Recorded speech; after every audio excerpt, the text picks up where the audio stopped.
2014. Saya Zelda Safitri, kami mengundang Anda untuk berpartisipasi di nomor 021583022 atau Twitter di @suaraandaonline. Inilah suara Anda selengkapnya.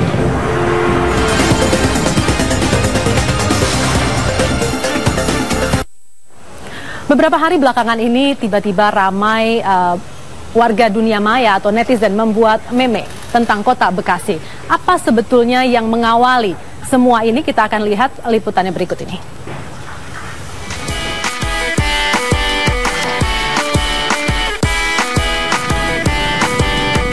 Selama seminggu terakhir, kota Bekasi ramai dibicarakan di media sosial seperti di Twitter, Facebook, dan Pers. Di 3 jejaring sosial itu banyak beredar meme yang menggambarkan panasnya kota Bekasi. Meme adalah kata yang berasal dari bahasa Yunani, biasa disebut dengan meme, yang berarti gagasan, ide, dan teori. Bisa juga diartikan sebagai sesuatu yang menyerupai atau menirukan, dan belakangan memang lazim digunakan di media sosial. Menurut pengamat media sosial Nukman Lutfi, asal-muasal meme Bekasi adalah dari kicauan warga Bekasi sendiri yang mengeluhkan cuaca Bekasi yang panas. Banyak orang Bekasi di media sosial pada satu hari itu mengeluh panas. Masih panasnya, panas. Gara-gara panas itu, karena banyak yang ngomongin panas di Twitter. Kemudian ada yang bikin meme-nya, oh iya ternyata Bekasi itu petanya dekat sama matahari gitu loh. Bikin meme kayak gitu. Nah karena ada yang bikin meme kayak gitu, wah kita berkembanglah meme-meme yang lain.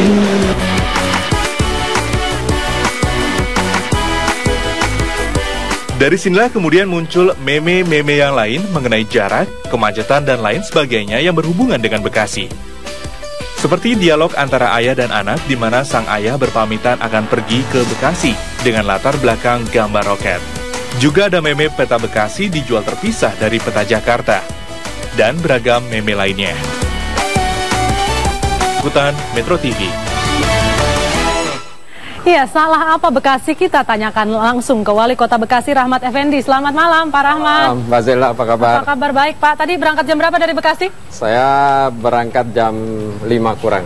Jam 5 kurang, berarti tidak terlalu lama ya? Tidak terlalu lama. Berarti tidak benar itu ya, Pak? Bulian di media sosial menit, itu? 40 menit. 35 menit, 45 menit ya. Dari Bekasi ke Kedo ya? Lumayan. Kalau macetnya malah diselipi sini. Macetnya diselipi begitu ya. Nanti mungkin Bapak jangan-jangan bikin meme tentang kebun jeruk, Pak. Enggak lah, enggak lah. Tapi Pak Rahmat ini sebagai Wali Kota Bekasi melihat ramainya bulian ini di media sosial, Bapak malu nggak sih? Kalau kita lihat pada konteks faktanya, tentunya kita menjadi miris, terutama saya sebagai kepala daerah. Artinya kerja keras, konsep kerja keras itu masih belum memenuhi harapan semua warga masyarakat.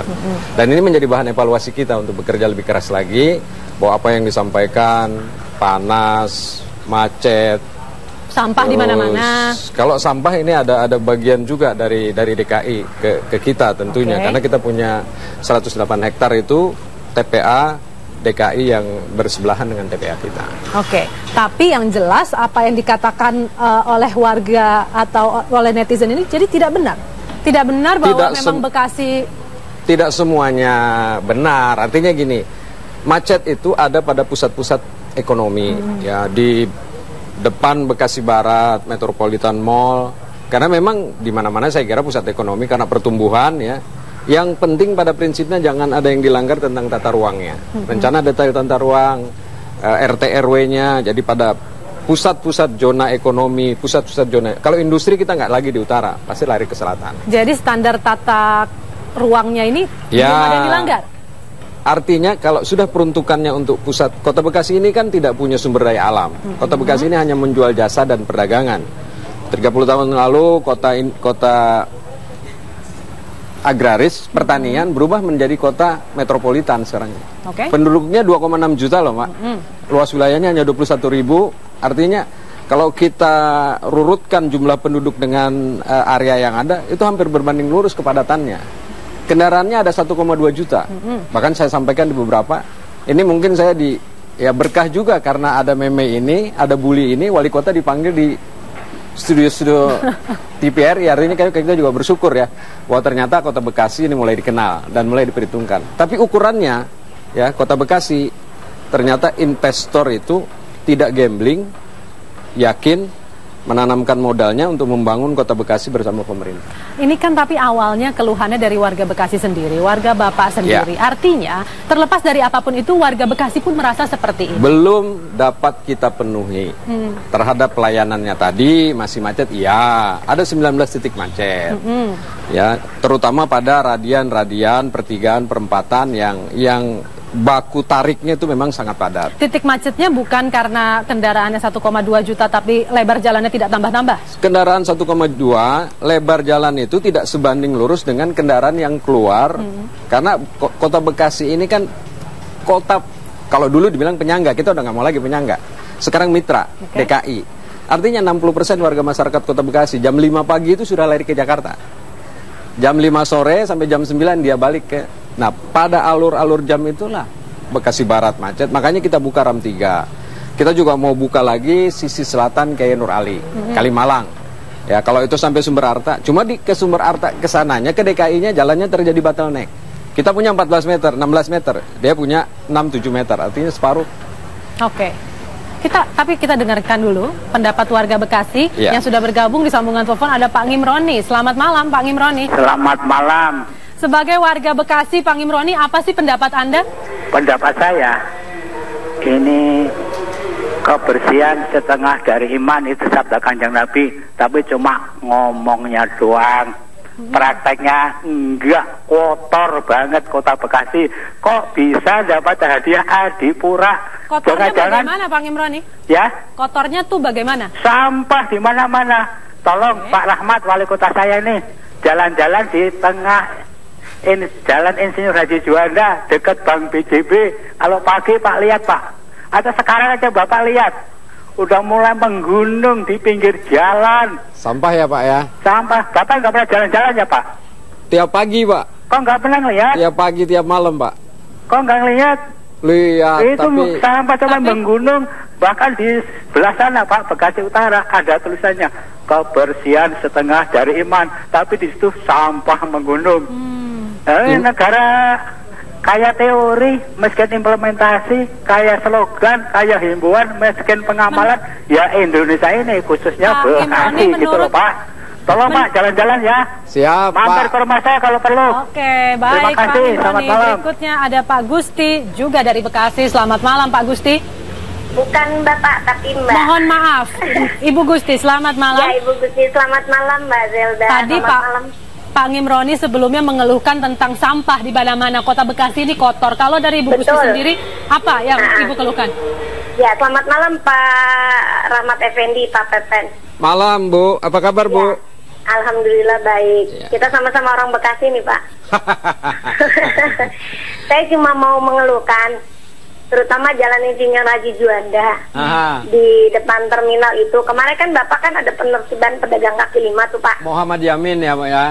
Bukan, Jalan Juanda. Iya. Depan terminal. Iya, Juanda kiri Muhammad Yamin ya. Iya betul, yang nanti speknya akan 2 arah itu loh Pak. Betul ya. Nah itu saya lihat kok sekarang udah mulai penuh lagi ya Pak sama orang-orang yang jualan kaki lima ya? Ya, sedang pedagang kaki lima. Yang pertama itu Pak, sebentar Pak. Ya. Yang pertama itu, yang kedua mengenai angkot-angkot yang ada di Kota Bekasi. Nah itu terutama di sub Pak. Tolong Pak disampaikan kepada di sub yang ada di Bekasi, jangan cuma ngutip uang dari para supir angkot Pak. Retribusi ya? Betul Pak. Jadi di mana tempat mereka ngambil, akhirnya jadi jalanan macet. Jadi tolong disampaikan. Bu Gusti tinggal di mana Bu? Saya di Juanda juga Pak. Di Juanda ya? Betul. Saya sering Pak lihat di depan terminal itu Pak, di sub. Ya. Kemudian di depan Borobudur Pak. Kalau Juanda 2 arah Ibu setuju kan? Alhamdulillah saya dari kecil 2 arah tuh Pak. SMP 1. Enggak. Ya, Juanda kan 17 tahun kemarin 1 arah. Kemarin saya buka 2 arah, Ibu setuju kan? Alhamdulillah saya setuju Pak. Amin ya. Nah yang penting di subnya Pak, jadi teratur. Jadi angkot-angkot tuh terkesan tuh jadi ngelunjak Pak, karena mereka diambil retribusi, jadi seenak aja berhenti sama menurunkan penumpang juga gitu. Jadi semacam kayak disepelein, gua bayar ini kan gitu, seperti itu Bu Gusti, saya tanya, kalau kaki lima menghalangi jalan boleh nggak ya? Ya nggak boleh. Kalau saya lakukan penegakan hukum, Ibu dukung saya nggak? Boleh, saya dukung, amin, Pak. Tapi amin, jangan, tapi amin. Pak, mohon maaf, Pak.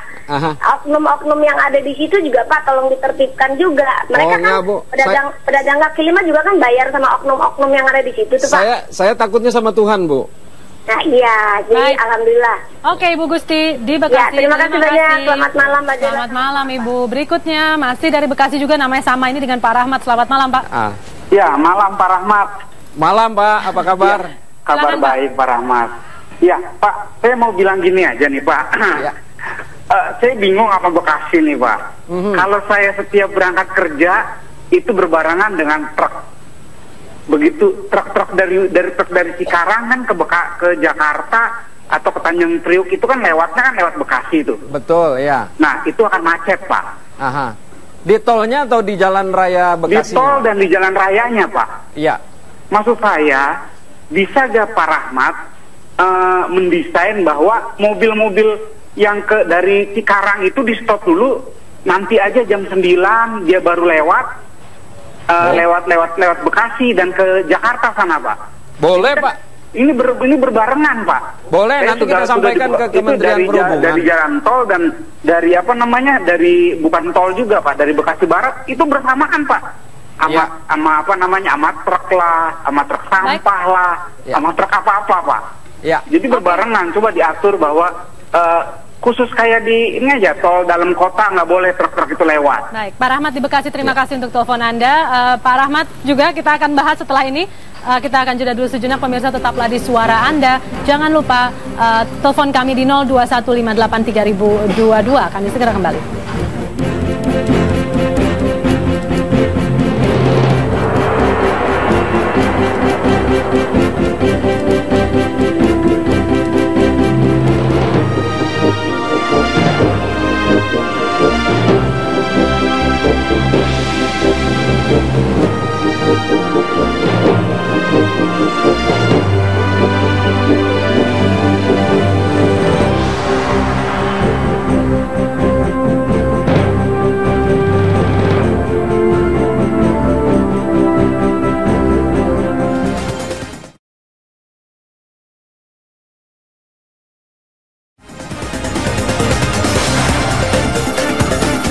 Saya lihat tanggapannya juga udah flash news nih. Jadi ya kalau masih sekitar masih area lucu-lucuan sih masih fun-fun aja ya. Kalau untuk Bekasi sebenarnya kalau dipilih itu seharusnya buat jadi cerminan buat pemerintahnya ya, untuk wali kota ataupun untuk pejabat-pejabat pemerintahan supaya infrastrukturnya lebih diperbaiki lagi. Bekasi sih udah maju, buktinya mall kayaknya paling banyak di Bekasi, terus XX1 terbesar juga mungkin di Bekasi ya, studionya yang paling banyak. Ya itu aja sih, supaya nggak terlalu panas mungkin tanemin pohon lebih banyak lagi aja, sama infrastruktur berjalan diperbaiki lagi. Atau gimana? Enggak sih, kalau menurut saya itu lebih banyak kelebihan, dilebih-lebihin aja. Seperti apa, Mas? Misalnya? Seperti apa ya, Rene? Bekasi panas tiap hari. Ya, terus kayak jauh dari bumi, jauh dari peradaban atau apa? Kembali di Suara Anda bisa menelpon kami di 02158322 atau Twitter di @suaraandaonline. Pak Rahmat, tadi ada sejumlah penelpon yang sudah menelpon sebelumnya mengeluhkannya masih sama, sampah di mana-mana, kaki lima bikin macet, angkot yang juga membuat macet, belum lagi ada oknum kaki lima di sana, dan juga berangkatnya bareng dengan truk-truk besar. Ada dengan truk-truk besar yang jamnya sama, begitu. Silakan ditanggapi. Yang pertama, berkenaan dengan sampah. Kapasitas sampah kita itu 1.700 ton per hari. Kemampuan infrastruktur kendaraan satu dan lain hal itu kita dapat dulu pada saat pemekaran dengan kabupaten. Artinya kendaraannya sudah 20 tahun lebih. Nah, kemarin kita beruntung bertemu dengan Pak Wakil Gubernur, ya Pak Ahok. Dia mau menghapuskan truk-truknya, truk sampahnya untuk diberikan ke Kota Bekasi. Ini akan juga menyelesaikan. Karena memang di Juanda itu memang tempat di mana jalan protokol yang harusnya jam 5 pagi itu udah bersih sampah. Pada saat warga masyarakat yang 60% ke Jakarta itu harusnya pemandangannya sudah bagus. Belum bisa bersih karena? Kemampuan infrastrukturnya. Insya Allah sebentar lagi DKI akan menghapuskan, diberikan ke kita. Termasuk juga kita pengadaan di tahun 2015. Jadi sebentar lagi akan lebih bersih ya Bekasi? Jadi kalau sekarang baru 45%. Jadi kalau 1.700 ton per hari itu baru 45% yang kita mampu angkat. Baru separuhnya. Berikutnya soal kaki lima. Kaki lima itu di Jalan Muhammad Yamin Juanda yang tadi disampaikan itu udah 25 tahun lebih nggak bisa diselesaikan oleh pendahulu.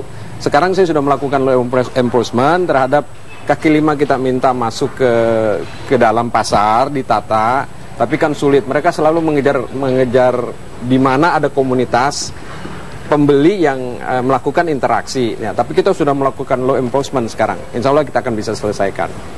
Selanjutnya, tadi truk ya. Truk itu kita kan kalau kendaraan ini kan integral, di mana ada jalan negara, jalan provinsi, ada jalan kota. Sebatas memang dibutuhkan dan itu menjadi bagian terbaik dalam proses transportasi yang ada, kita akan minta kepada Kementerian Perhubungan. Kenapa belum diminta selama ini, Pak?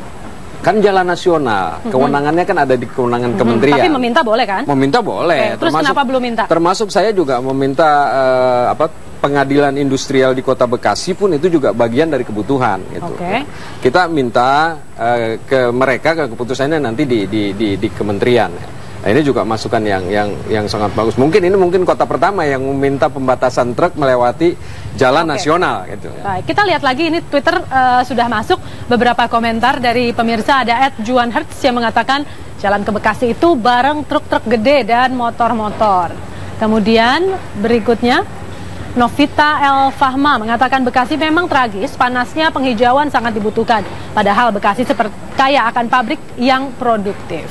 Dan berikutnya lagi Awidya Putranto, bagaimana Bekasi tidak macet? Radius 1 km dari gate Bekasi Barat sudah ada 6 mal besar. Tata ruang macam apa ini? Tata ruang macam apa ini, Pak Rahmat? Di pintu tol ada 6 mal besar. 6 mal besar.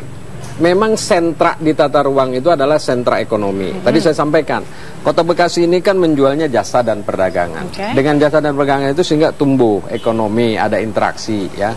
Tapi sebenarnya persoalannya bukan pada persoalan mallnya, ini persoalan pada perilaku. Bukan penataannya juga? Penataannya iya, karena sentra-sentra ekonomi ada kan. Soal di situ ya? Nah, kita sudah mulai penataan. Nah, sekarang ini yang dibutuhkan adalah bagaimana merubah perilaku. Tadi si Bapak bilang, sampah berantakan. Karena memang dari kabupaten, lewat Kota Bekasi mereka bawa kresek, lemparkan di Kota Bekasi sampah. Motor yang sampah itu juga lewat dari kabupaten melalui Kalimalang, lewat Bekasi. Dan tidak bisa diatasi karena infrastruktur tadi. Infrastruktur kita lebih baik ketimbang Bekasi. Ini ada dua loh, yang pabrik-pabrik itu di kabupaten. Kita itu tidak punya pabrik yang signifikan. Karena Kabupaten Bekasi itu adalah kota industri, kota pabrik. Di kita itu kota perumahan karena memang sudah mulai disesuaikan dengan kebutuhan. Jadi kalau tata ruang kita itu kalau sudah kita tetapkan zonanya, ini zona ekonomi, ini dan industri udah nggak ada di utara, industri sudah ke selatan semua. Tuh, jadi yang di selatan memang dari dulu itu udah pusat kota, pusat yang membangkitkan ekonomi sehingga kita punya APBD yang sekarang ini 3,5 triliun. Dari kebutuhan tadi harusnya untuk belanja pembangunan aja kita butuh 7 triliun, belum gaji pegawai yang sedemikian rupa. Artinya jadi uangnya kurang. Kalau kurang di mana-mana pasti kurang. Makanya kita punya sinergitas dengan DKI itu, kita punya persoalan sampah, kita punya persoalan banjir, kita punya persoalan infrastruktur.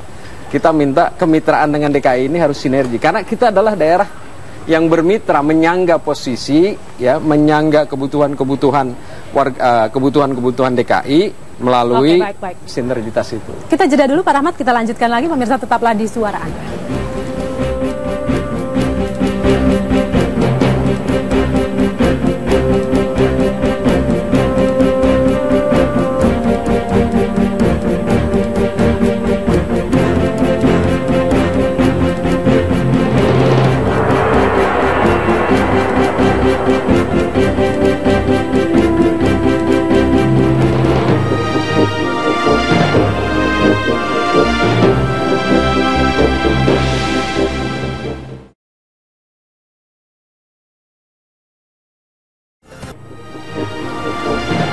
Kembali lagi di Suara Anda, masih bersama Wali Kota Bekasi, Rahmat Effendi. Pak Rahmat, tadi Anda katakan soal penanganan sampah sudah ada rencananya. Penanganan kaki lima sudah ada rencananya. Planningnya sudah. Angkot juga demikian. Bukan sudah ada rencananya, sudah berjalan. Hanya kan kemampuannya terus bergulir. Tapi kapan masyarakat Bekasi bisa merasakan bedanya? Sepanjang pembangunan tumbuh, populasi penduduk juga bertambah, nggak akan pernah berhenti. Itu namanya roda pembangunan. Tapi yang diharapkan masyarakat ini kan kadang-kadang di luar kemampuan dari institusi pemerintah. Contohnya sampah. Jadi Anda mengaku tidak mampu? Bukan tidak mampu, artinya secara bertahap, secara gradual itu kita selesaikan. Karena pada saat kita mengolah sampah itu kan juga bukan kita ambil dari hilir saja.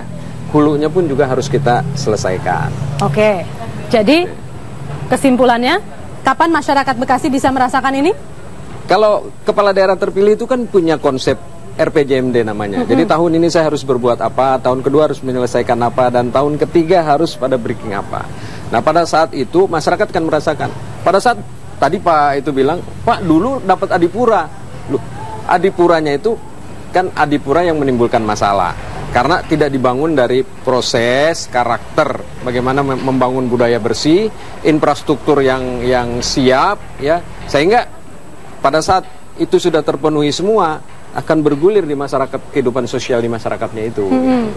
Nah, terus satu lagi, pemerintah ini kan tidak seperti swasta yang kapanpun kita mau pakai uang itu bisa kita pakai.